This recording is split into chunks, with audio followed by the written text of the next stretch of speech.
पाकिस्तान की एक बार फिर हुई इंटरनेशनल एम्बैरसमेंट की, यानी अंतरराष्ट्रीय शर्मिंदगी की, और यूएन के डबल स्टैंड की।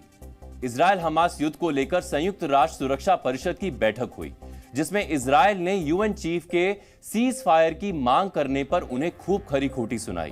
तो दूसरी तरफ यूएनएससी यानी यूनाइटेड नेशन सिक्योरिटी काउंसिल की इसी बैठक में भारत ने पाकिस्तान को जमकर लताड़ा।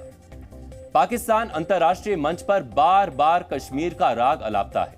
अपनी इसी आदत से मजबूर पाकिस्तान ने एक बार फिर ऐसा ही किया। संयुक्त राष्ट्र सुरक्षा परिषद में पाकिस्तान ने कश्मीर का जिक्र किया है। यूएन में पाकिस्तान के स्थायी प्रतिनिधि मुनीर अकरम ने कहा कि कश्मीर के लोगों का हाल भी मौजूदा समय में फिलिस्तीनियों जैसा है। जिस तरह से इजराइल फिलिस्तीन में लोगों की आजादी को दबा रहा है, ठीक उसी तरह से भारत भी कश्मीर में कश्मीरियों की आवाज सुनने से इनकार कर रहा है। Throughout history, colonial powers have portrayed national liberation movements as terrorism. Some in this council have offered protection to their allies who are oppressing occupied peoples in Palestine and in Kashmir. Under the UN Charter, states have the right of self-defense against attacks on their sovereignty and territorial integrity.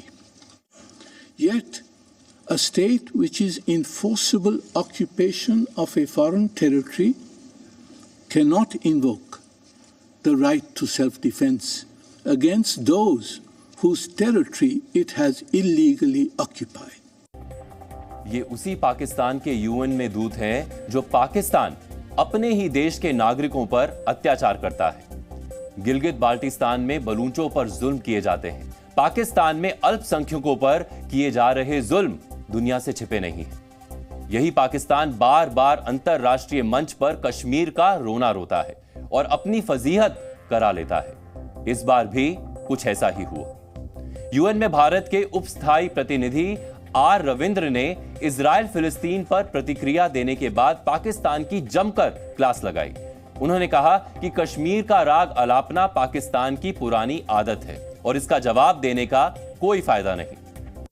Mr. President, before I end, there was a remark of habitual nature by one delegation referring to union territories that are integral and inalienable part of my country. I would treat these remarks with contempt they deserve and not dignify them with a response in the interest of time. I thank you.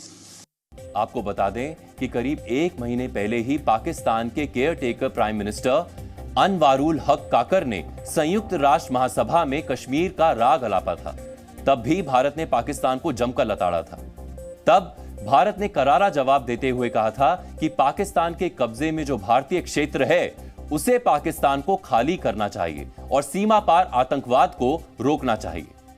लेकिन आतंकवाद के मसले पर पाकिस्तान की बोलती बंद हो जाती है, जबकि यह बात दुनिया से छिपी नहीं है कि कैसे पाकिस्तान आतंकियों के लिए जन्नत बन चुका है। आतंक के सरगना पाकिस्तान में खुलेआम घूमते हैं, लेकिन पाकिस्तान इस सच को कबूलने के बजाय आंखें बंद कर लेता है। पाकिस्तान बार बार शर्मिंदा होने के बाद भी सुधरने को तैयार नहीं है।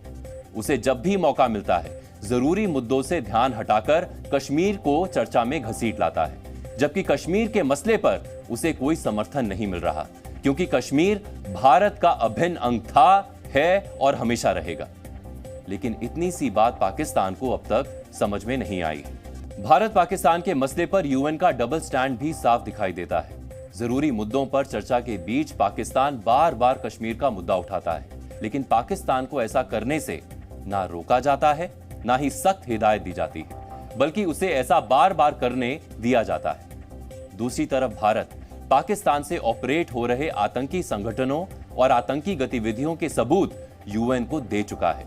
भारत ने पाकिस्तान को 26/11 आतंकी हमले के सबूत भी सौंपे, लेकिन 26/11 के गुनहगारों के खिलाफ पाकिस्तान ने आज तक कोई ठोस कार्रवाई नहीं की है।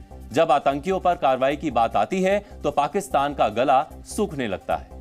आतंकवाद को लेकर अमेरिका ने भी पाकिस्तान को आईना दिखाया है। अमेरिका के विदेश मंत्री एंटनी ब्लिंकन ने हमास और आतंकी संगठन लश्कर-ए-तैयबा को एक जैसा बताया है। All acts of terrorism are unlawful and unjustifiable.